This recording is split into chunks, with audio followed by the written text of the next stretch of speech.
Hey bitches, welcome back to Jill's journal entry number 2. What do we have today? What am I going to talk about today? I have a couple notes here.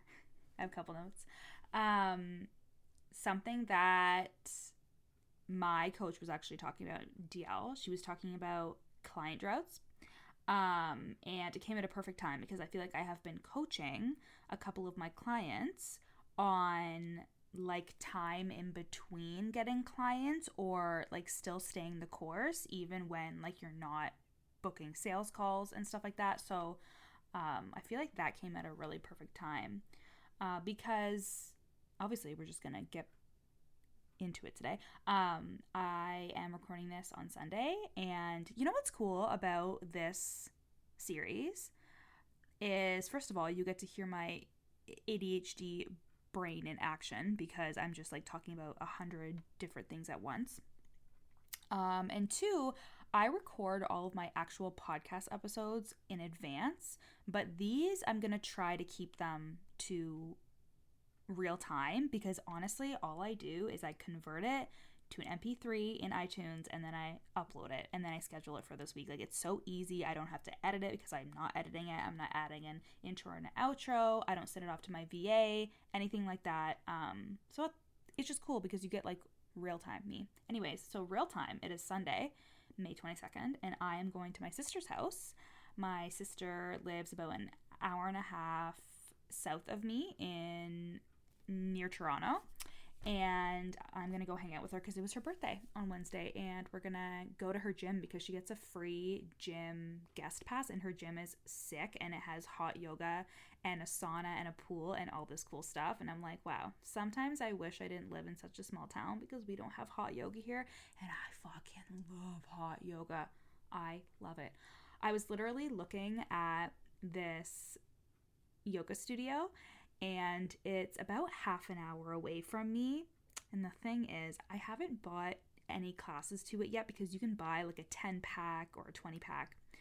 But the thing is I know myself. I know myself so well. I have ADHD, and if something is not convenient or close by, I am not apt to do it. So the fact that I would have to drive for half an hour there and half an hour back, that is, oh, and do the like hour-long class and, you know, like go in and get ready early, like all of those things. You know what I mean? Like it just doesn't seem feasible because I really like being efficient with my time, and that is a big chunk of time.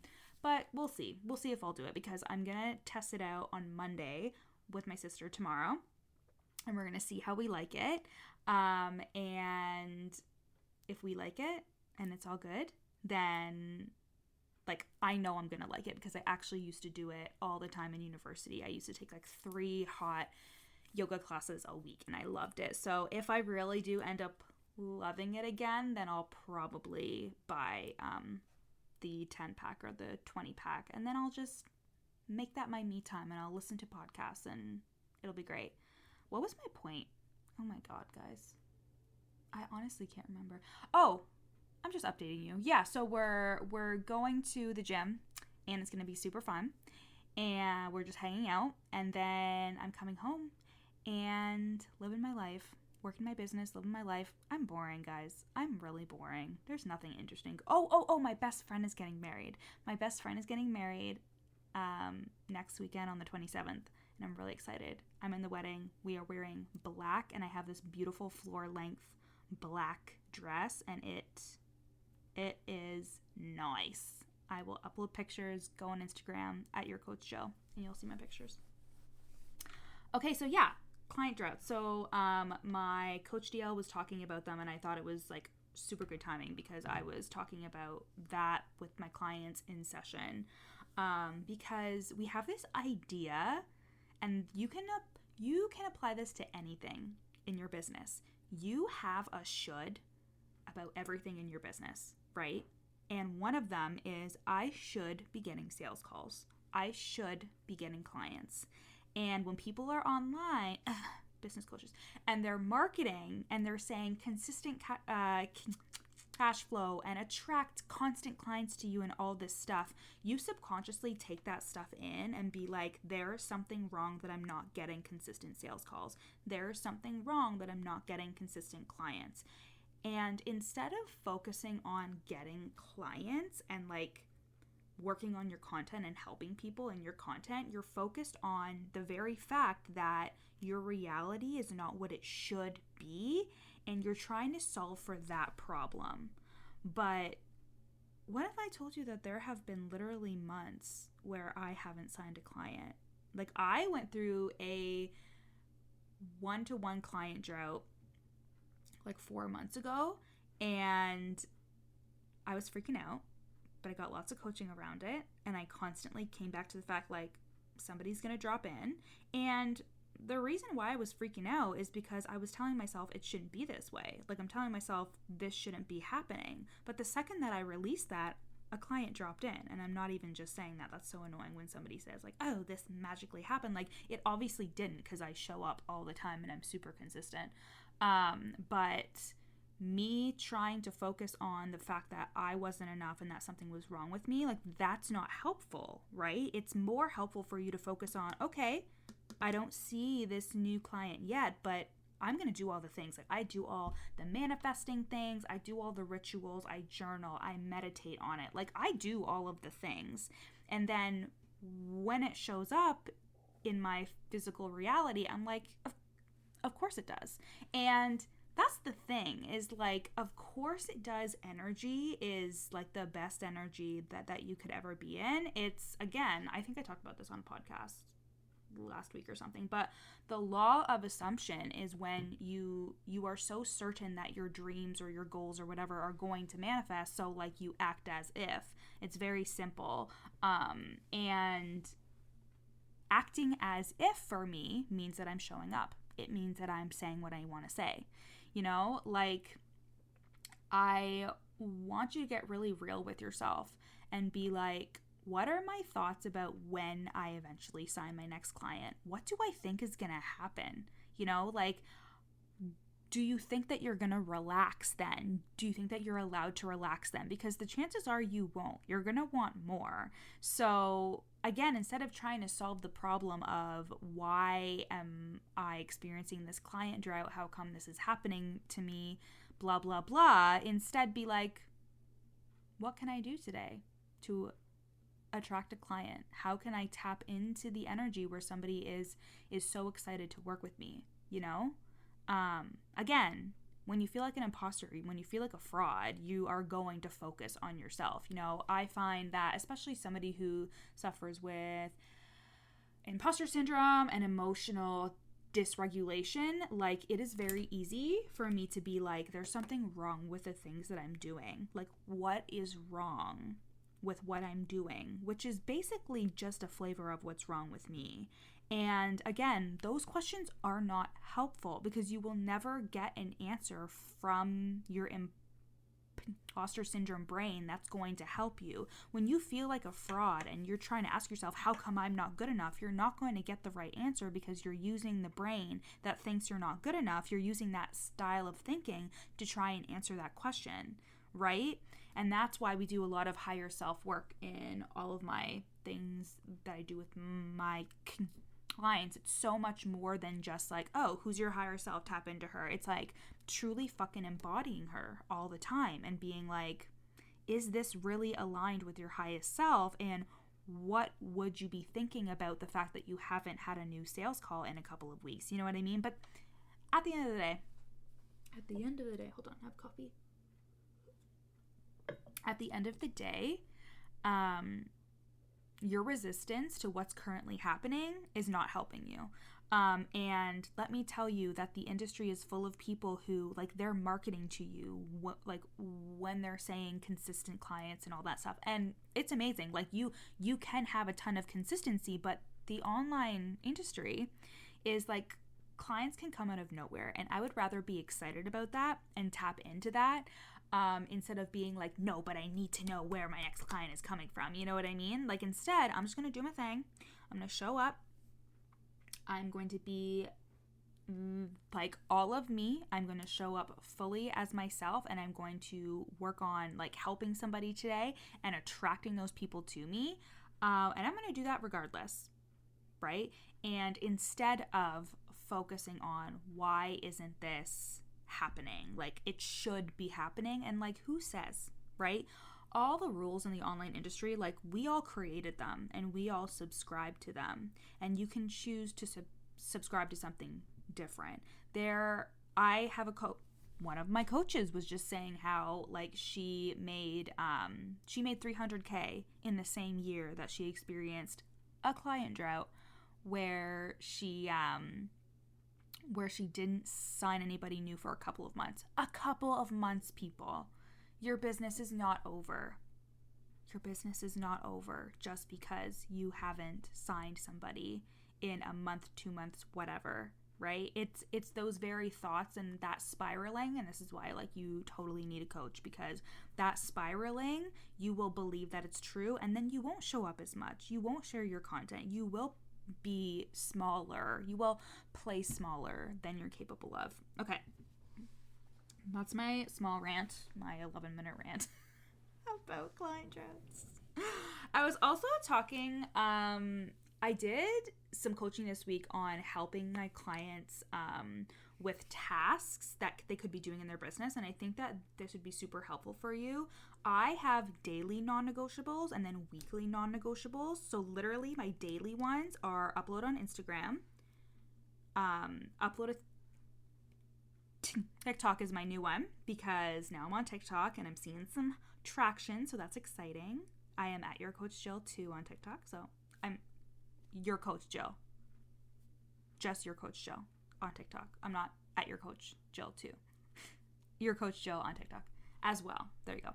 And so I upload an Instagram post or a reel, whatever. I upload a TikTok and I show up on stories. Those are my 3 non-negotiables for my day.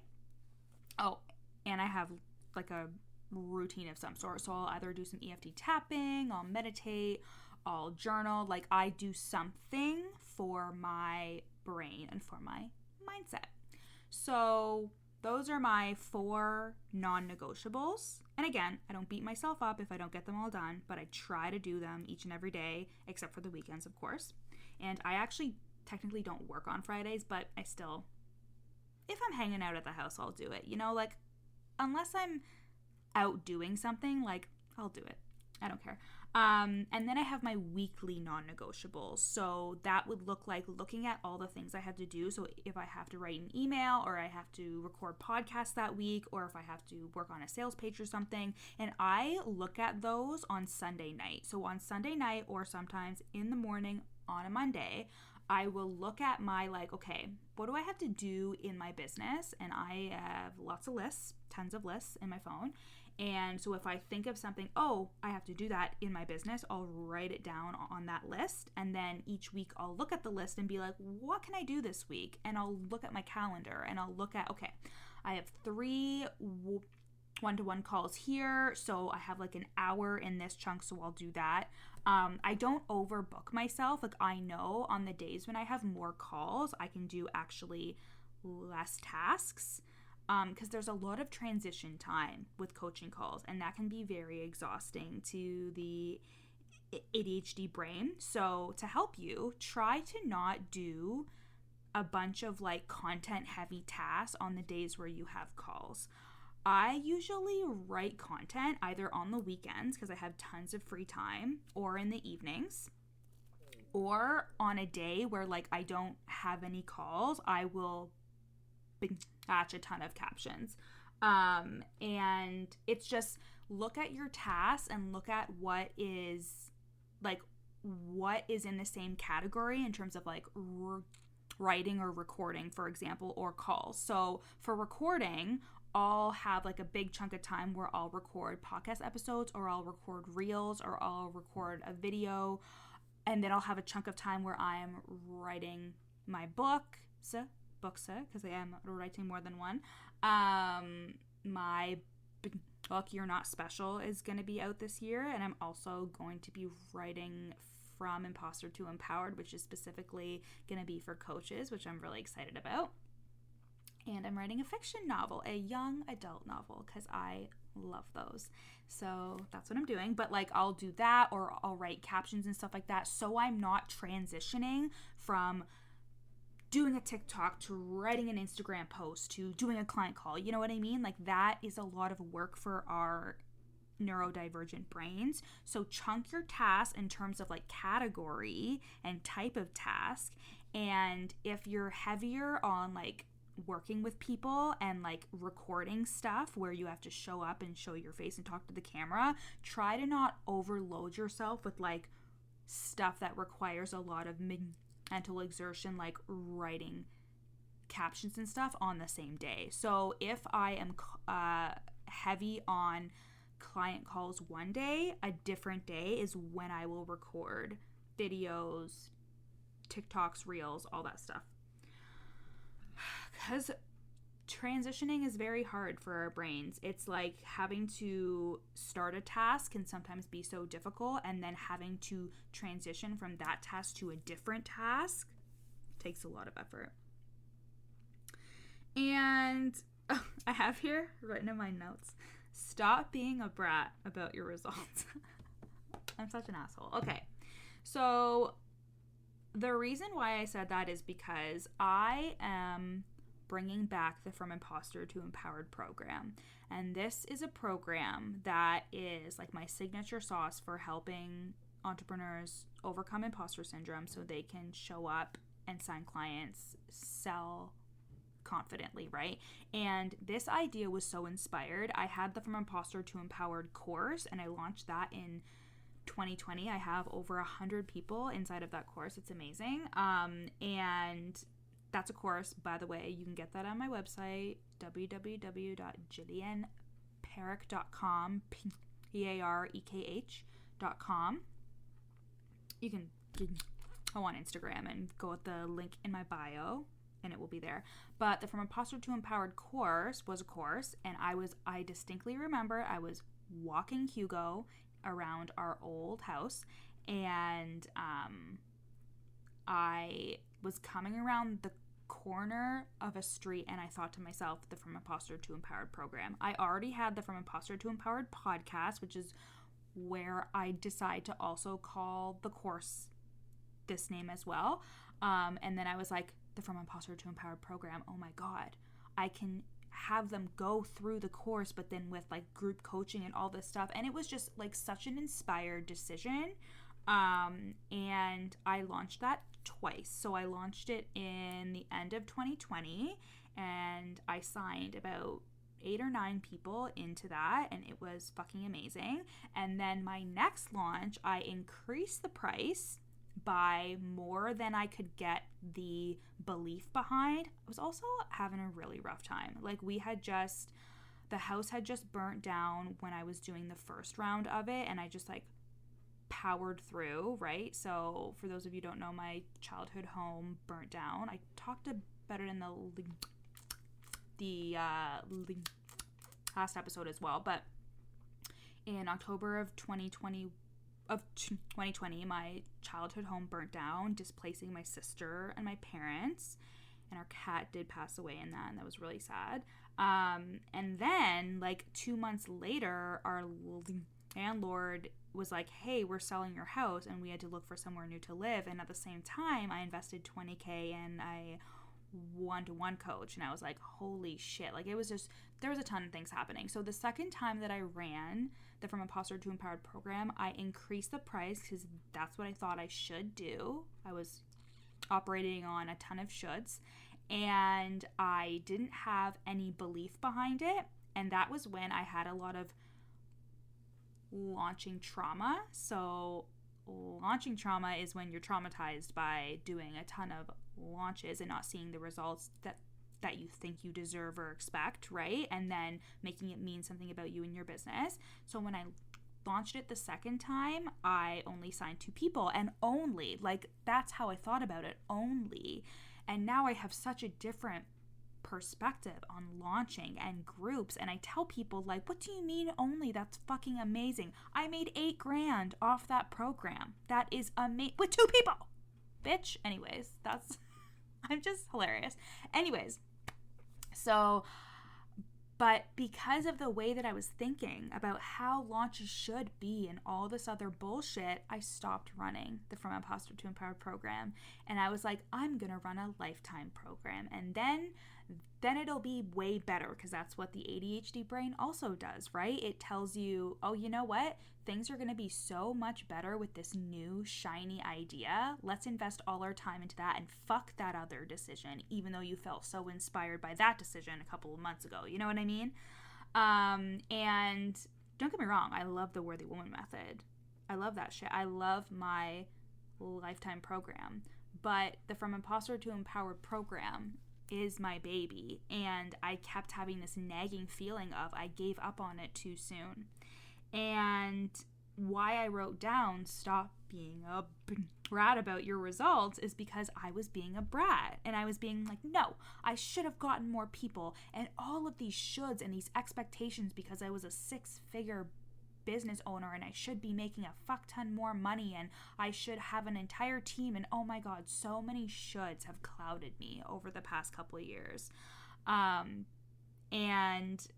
I got rid of the From Imposter to Empowered program, even though it is something that I am going to scale, that I have been scaling, and it is going to be amazing because that program yielded so many results for my clients. It literally blew the top off of like mindset programs, even though there's a ton of strategy in there as well. Like, it is all about overcoming imposter syndrome, and nobody else in the space is doing that. I'm sorry, but even when I see somebody who also talks about imposter syndrome, I'm like, they can't even touch me. Like, I teach it in such a different way.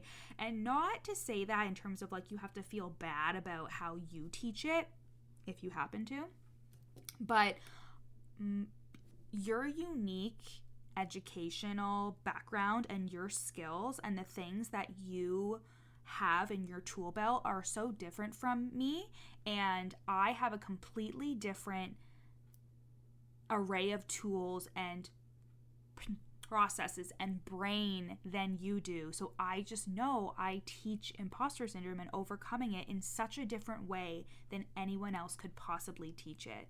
And that is the energy that you need to have about your own services, is who gives a fuck if there's a ton of coaches who do the same thing as you? How do you stand out, and how can you believe that your unique secret signature sauce, whatever the fuck you want to call it, is because it's you. Like, it is so you and everything that you are made up of. And when you don't love yourself, when you don't like yourself, when you feel like you're not good enough, you don't think you're made up of anything good.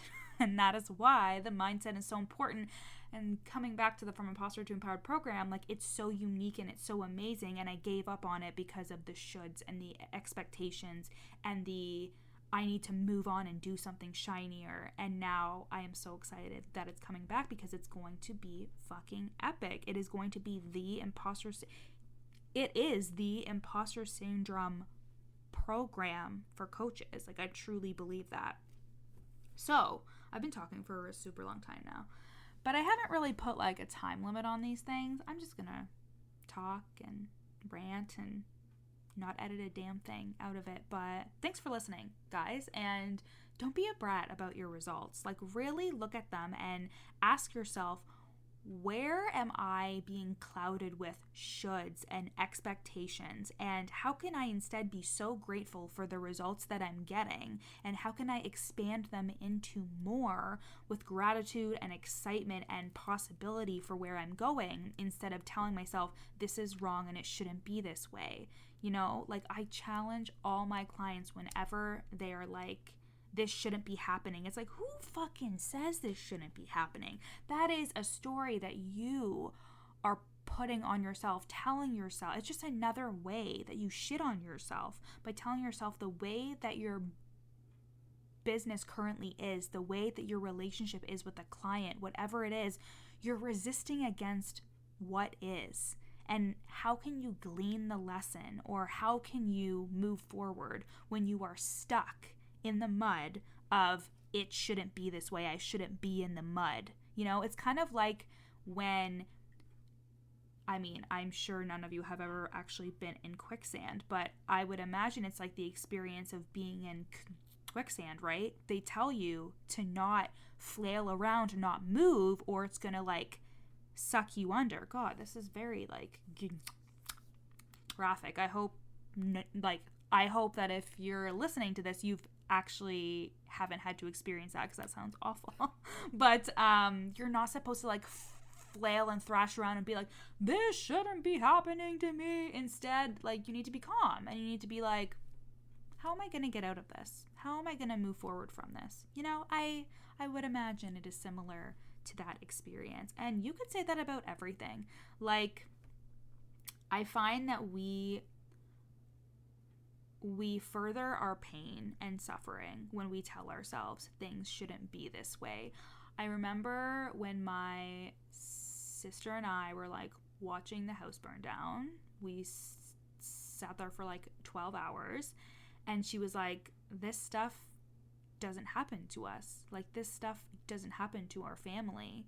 And I remember her saying that and being like, that's an interesting thought to have. Because, you know, even when things are really bad, I always tell myself, I'm just like, where can this be okay? You know, like when my life was falling apart and I was struggling with a lot of depression and my sales were dipping, I was like, how can this be okay? You know, when my coach was like, okay, the next round of the mastermind is going to be pay in full, and I literally wanted to cry on the Zoom call because I was like, there is no way I'm going to be able to pay in full. You know, I could have sat there and been like, why did you let yourself get to this place? You know, all these stories about how it shouldn't be this way. But instead I was just like, how is this okay? How is this actually better? And that is, I don't think that's toxic positivity. I think that's just like being fucking relentless in your pursuit for more, and your pursuit for never fucking giving up. You know, like, if I was really honest with you guys, which I am, and I'm going to be, but like, I've experienced a lot of hardship over the past year and a half, and I'm still an amazing coach. I still have signed amazing clients. I've still made lots of money. I've still done all the things, but I have been internally struggling. And if it weren't for the coaching that I get, or the therapy that I go to, or the journaling that I do, how I listen to meditations and do my EFT tapping, like, if I didn't fucking take care of myself, I would be a mess. But I always, a simple way that I take care of myself is telling myself, how can this be okay? How is this okay right now? You know, how am I okay right now? How am I safe right now? Even if everything is like burning up around me, how can I be okay? And all of your fear and all of your panic about your business and about your client droughts and about everything else, it is from the belief that you're not going to be okay. But how can you be okay even when things aren't, right? It's kind of a hard question because you're like, I don't know. It is really just a state of being and a state of, I don't want to say expectation, but a state of possibility. Like staying in that, I'm currently reading E Squared. I think it's E Squared by Pamela Grout. And it's like these experiments for like tapping into the universe. And she calls the universe, or she calls source, like the field of either potential energy or possibilities. I can't remember right now, but tapping into that field of possibility for me is what gets me through, in terms of like nothing that's happening for me physically. Like, I have seen a lot of things that I've just thought about come to life. How can I create something new even from this place of things are hard right now. You know, how can I still be okay so I can move forward? All right.